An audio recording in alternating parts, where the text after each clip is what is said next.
사화는 조선 전기 조신 즉 신하 및 선비들이 정치적 반대파에 몰려 잔혹한 화를 입은 정치적 사건입니다. 발생한 해의 간지를 따라 1498년 연산군 4년의 무호사화, 1504년 연산군 10년의 갑자사화, 1519년 중종 14년의 기묘사화, 1545년 명종 즉위년의 을사사화로 불립니다. 1970년대 이후 현대 한국사 연구에서는 훈구파가 살인파를 탄압한 사건으로 평가해왔으며 1990년대부터는 대간의 활동과 위상 변화에 초점을 맞춰 이해해야 한다는 견해가 제기되고 있습니다.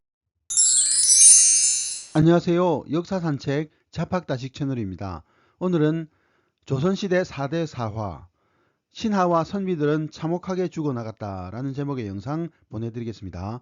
구독과 좋아요 부탁드립니다. 감사합니다. 네 차례의 사화는 조선이 건국된 뒤 한 세기 만에 일어난 중요한 정치적 충돌이자 숙청이었습니다. 정치적 충돌과 숙청은 중앙정치에서 늘 일어나는 사건이지만 사화라는 공통된 이름으로 여러 차례 사건이 일어난 것은 조선 개창 이후 처음 있는 일이었습니다. 사화의 원인을 파악하는 데 중요한 상황적 배경은 1475년 성종 8년에 경국대전이 반포되고 20년이 조금 지난 시점에서 첫 사화인 무호사화가 일어났다는 사실입니다. 길고 힘든 과정을 거쳐 국법이 완성돼 본격적으로 발전할 수 있는 조건을 갖추었지만 곧 커다란 정치적 충돌과 숙청이 잇따라 발생했다는 모순적 상황은 사화를 이해하는 데 깊이 고려해야 할 상황적 맥락이라 할 수 있습니다. 이런 측면은 제도의 정착 과정에서 일어난 실험과 조정, 반발과 마찰이 사화의 중요 원인이었음을 알려줍니다. 경국대전의 완성은 관직제도의 정비와 관련해 큰 의미를 지녔습니다. 특히 중요한 권선은 대간이었습니다. 국왕에 대한 간쟁과 대신의 탄핵이라는 기능이 경국대전에 명시됨으로써 대간은 비판적 언론 활동을 전개할 수 있는 견고한 제도적 근거를 갖게 되었습니다. 이 시기 지배층과 관련해서도 주목할 만한 현상이 나타났습니다. 그것은 훈구 세력이라고 불릴 수 있는 일단의 집단이 형성된 것이었습니다. 원래 원훈구신이라는 의미를 지닌 훈구 대신은 세조 때부터 공신에 책봉되고 오랫동안 주요 관직을 독점하면서 커다란 세력으로 성장하였습니다. 그들의 위상은 세조가 붕어하고 예종을 거쳐 성종이 즉위한 무렵에는 왕권에 상당한 부담이 될 정도로 높아졌습니다. 연산군은 신하는 물론 국왕의 행동까지 심각하게 제어하는 대간의 활동을 몹시 불만스럽게 생각하였습니다. 전제 왕권의 수립과 행사를 궁극적 목표로 삼은 연산군은 국왕의 행동을 제어하는 모든 행위를 능상, 즉 아랫사람이 윗사람을 업신여김으로 규정하였습니다.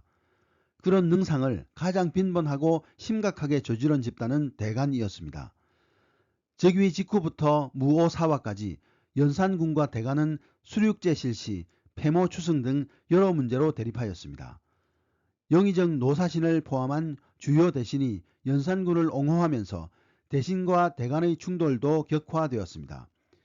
무오사화 1년 전인 1497년 연산군 3년 7월 21일 30세인 정은 조순이 70세인 전 영의정 노사신의 고기를 먹고 싶다고 한 극단적인 발언은 그런 상황을 상징적으로 보여줍니다.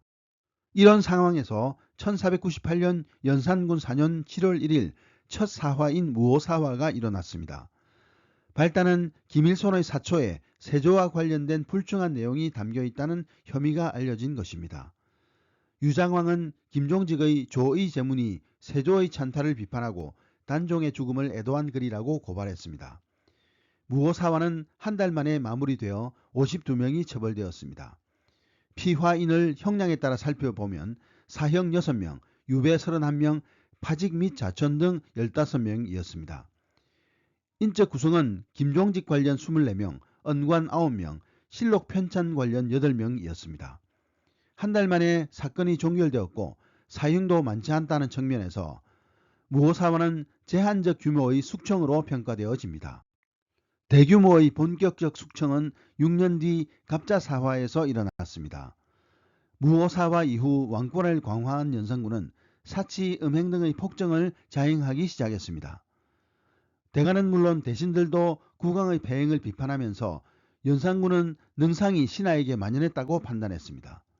이런 상황에서 1503년 연산군 9년 8월 이 세좌가 양로연에서 어의에 술을 엎질렀고 이듬해 3월 홍귀달이 손녀를 입궁시키라는 왕명을 따르지 않은 사건이 발생했습니다. 여기에 두 사람 모두 앞서 연산군의 어머니 패비 윤씨 사건과 관련이 있다는 우연이 겹치면서 갑자사화가 시작되었습니다. 갑자사화에서는 239명이라는 많은 사람이 피화하였고 사형이 122명으로 절반이 넘었습니다. 대신은 20명, 삼사는 92명으로 큰 피해를 입었습니다. 당시의 주요 대신인 이극균, 이세좌, 윤필상, 성준, 한치형, 어세겸이 갑자 육관으로 지목되고 앞 시기를 대표하는 혼신인 한명회, 정창손, 심회, 이파 등도 부관 잠시되었습니다. 이런 폭정의 결과 연산군은 1506년 중정 적인은에 반정으로 폐위되고 중종이 추대되었습니다. 반정 직후 공신 가운데 가장 많은 104명의 전국 공신이 책봉되었습니다. 거기에는 반정에 별다른 공로가 없거나 연산군에게 협력한 인물도 적지 않았는데 이런 문제는 그 뒤 기묘사화의 중요한 원인으로 작용하였습니다. 중종 초반의 국정은 박원종, 송희안, 유순종을 중심으로 한 공신들이 주도하였지만 1515년 중종 14년 6월에 조광조가 중용되면서 상황은 크게 달라졌습니다. 조광조를 비롯해 김정, 김구, 김식, 기준, 박세희, 박훈 등의 기묘사림은 주로 대간에 재직하면서 강력한 개혁을 추구하였습니다. 핵심은 현량과를 실시해 새로운 인재를 등용하고 전국 공신 가운데 문제 있는 부류를 삭훈하는 것이었습니다. 그러나 이런 급진적 조치는 기존 세력의 큰 반발을 불렀습니다.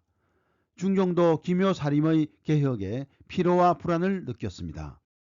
1519년 중종 14년 11월 일어난 기묘사화의 본질은 명확하였습니다. 그것은 국왕과 일부 대신이 삼사를 거점으로 일련의 개혁을 강력히 추진하던 신진 관원들을 숙청한 사건이었습니다. 한 달 뒤 조광조가 사사되고 김정, 김식, 김구, 윤자임, 기준, 박세희, 박훈 등은 외딴섬이나 변방에 안치되면서 기묘사화는 마무리되었습니다. 네 번째 사화인 1545년 명종 즉위년 을사사화는 인종과 명종의 왕위 계승을 둘러싸고 인종의 외숙인 대윤 윤임과 명종의 외숙인 소윤 윤원형이 충돌한 사건입니다. 인종이 즉위 8개월 만에 붕어하고 명종이 즉위하자 윤원형, 이기, 정순붕 등 소윤의 주요 인물은 윤임이 명종 대신 다른 인물을 옹립하려는 음모를 꾸몄고 유관, 유인숙 등이 이 일에 협력했다고 탄핵했습니다. 그 후 계림군 이유 등도 그런 역모를 알고 있었다는 고발이 제기되었습니다. 을사사화는 윤임, 유관 등 대윤의 주요 인물이 처형되고 28명의 위사공신이 책봉되며 마무리되었습니다. 조선 전기의 네 번의 사화는 동일한 이름으로 묶여있지만 개별적 성격은 서로 다릅니다.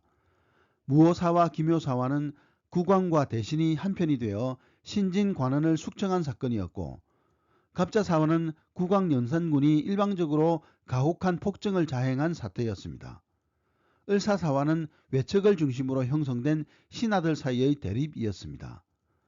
사화의 발발과 전개에 국왕이 중요한 영향을 행사하였고 을사사화에는 문정왕후가 중요한 영향을 행사했다는 사실은 주목할 만한 일입니다. 오늘 이야기는 여기까지입니다. 감사합니다.